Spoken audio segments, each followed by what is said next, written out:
Welcome to a Parallel Project Training APM Project Fundamentals Qualification podcast based on the APM Body of Knowledge 7th edition. You should be using this in conjunction with our e-learning, podcasts and potentially a tutor-led course. For more information, please visit www.parallelprojecttraining.com. Welcome to another Parallel Project Training podcast. This is based on the Body of Knowledge 7th edition for the PFQ. My name is Jan Underdown, and across the table we have John Bolton. Hello, good morning everybody. So what we're going to talk about now is talk about success and benefits management.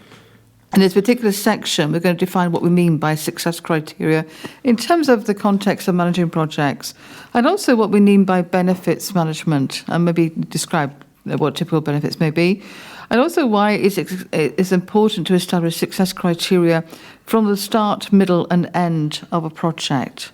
Okay, so John, what is success criteria? Well, success criteria are the things the project manager is trying to achieve. Right, such as? Yeah. Give us an example, Got you John. there. Well, finish the project on time. Uh-huh. Don't spend more than they're allowed to. Okay. Make sure that they've delivered everything they said they were going to do. Okay. Make sure that there's a fair chance the benefits are going to be delivered, and make sure nobody gets hurt. Right. So that's very typical. Yeah, I mean that's the basics, isn't it? I mean you'll get other. I mean you're being a bit flippant, really, but you'll get others. Success. Someone will say, well, one of your success criteria is to make sure that the customers don't get fed up while we're moving our call centre or something like that. Right. But I mean that's really difficult to quantify. To actually kind of measure that, isn't it? Yeah, you're going to end up sort of lots and lots of different kind of measures and customer satisfaction surveys and all sorts. But I mean it's a perfectly valid thing to do, but it's going to be very specific to the project. The key ones are deliver on time to budget, make sure they've got what they want. Right. And that's success criteria, and that's really the project manager's job. Right. So they're given that job by the sponsor. Right. And the reason they're given that job by the sponsor is because the sponsor expects that when they've done that, when they've achieved their success criteria, the sponsor will get their benefits. Oh, is that given? That if you have a successful project, you will actually get the benefits? Well, there's no point in doing it otherwise, is there? Right. Are some success criteria more important than others? Well, it depends on the project. I mean, Okay. if it's time limited, like, it's no good getting the wedding dress on the first day of the honeymoon, is it? No. So that's a wedding dress. So, I mean, you've got to lots of brides won't really care how much that costs. No, the dads will, though. Exactly. Oh, that's been very not PC. So there's a balance, isn't there? Right. But ultimately, you don't want it on the first day of the honeymoon because it's Right, of so no it's too use late. to you. Yeah. But I mean, other situations where time isn't so important. I sort of building a garden shed or something. It's something less important.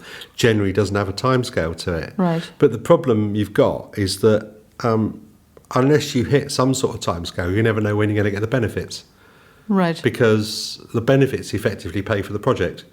Right. So if you delay forever finishing the project, you'll never get the benefits. No. There's lots of big construction jobs that drag on and on and on, and then the costs are not more costs to the project; they're the costs of lost benefit Right. to the customer. So they count those as costs, which is why they'll usually have some sort of penalty clauses in the contract if you are delayed. So what you're saying is the success criteria may give the project manager a focus of what they need to focus on. So if it's time limited, That's right. we need to deliver this on a particular So I mean, if I deadline. said to you, Jan, you got £1 million, I want you to deliver this gadget. You got £1 million, and I want it by the 31st of August. Right. Yeah. 31st of August. Yeah. 31st of August, bang That on will do. the date. If you don't do that, then that you will have failed. Right. But you deliver it on the 1st of September, you go, well, I'm a day late. It's not really the end of the world, but, technically you failed because you haven't achieved the success criteria. Yes. So I think, there's a black and white view of this, and there's a more liberal kind of look. There's a little bit of ambiguity in everything, sort of view.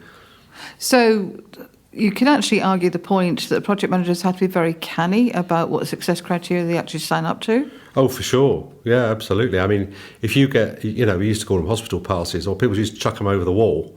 You'd stand on the other side of the wall and get dumped on this project by some salesman who'd been a bit too punchy, And they go, right, well, yeah, you're having a laugh. I can't do that for that. You want it when, Yes. So, I mean, project managers always get lumbered, but you have to try and make the best of a bad job sometimes. And, you go back to the sponsor and say, look, this is just unreasonable. Can we have a discussion about it?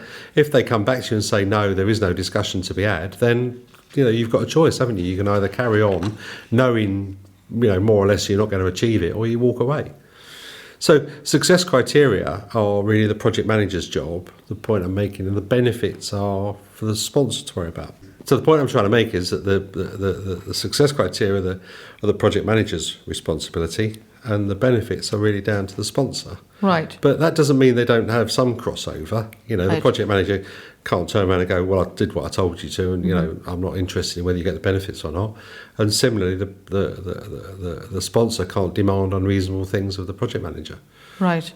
But okay. So success criteria drive the project: time, Right. cost, quality, risk, and then the benefits bit comes later. So Right. benefits management, it says define benefits management, and the terms they use here are identification, definition, planning, tracking and realisation. Mm-hmm.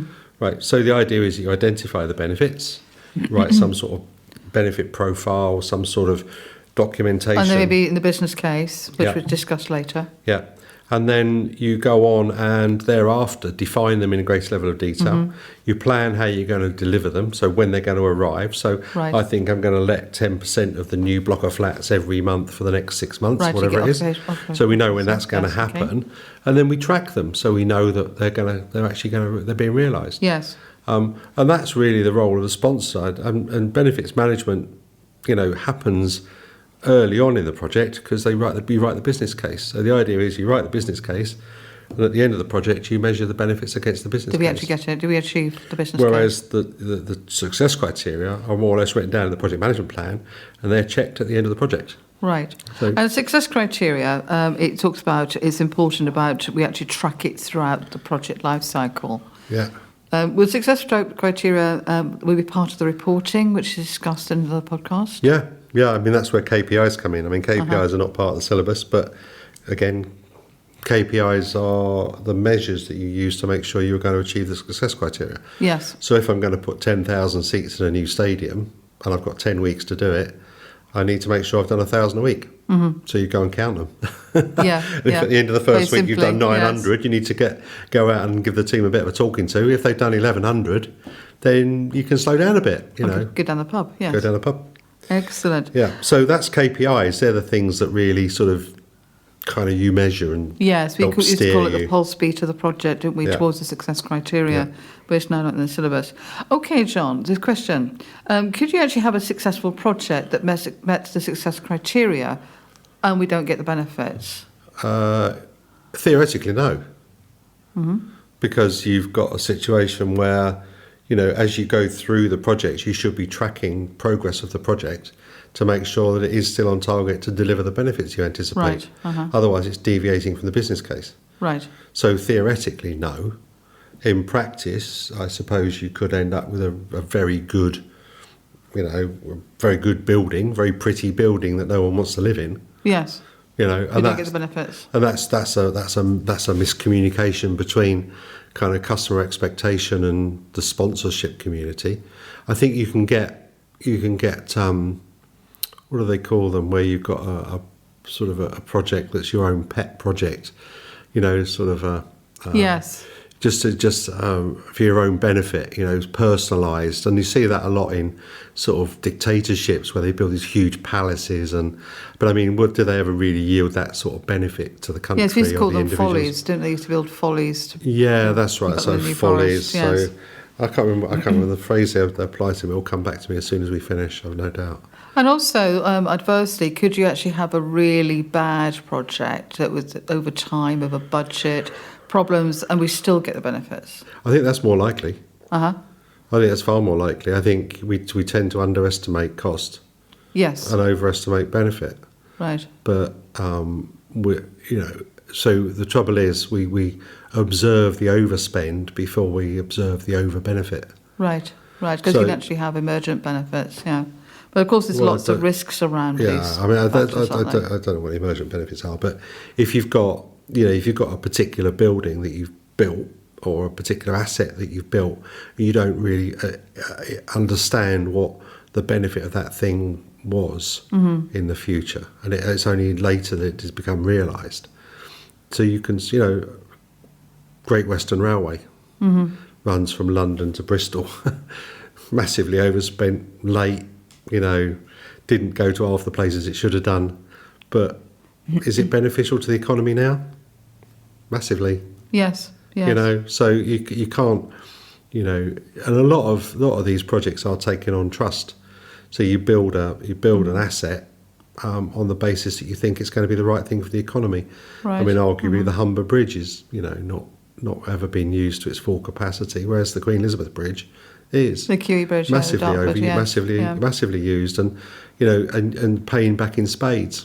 Yes. So I think, to answer your question, I think it's much more easy to get a late and over budget project and that still yields get a lot of benefits, than it is the other way around. I think it's quite difficult to get a really, really good project that doesn't give you some sort of benefit.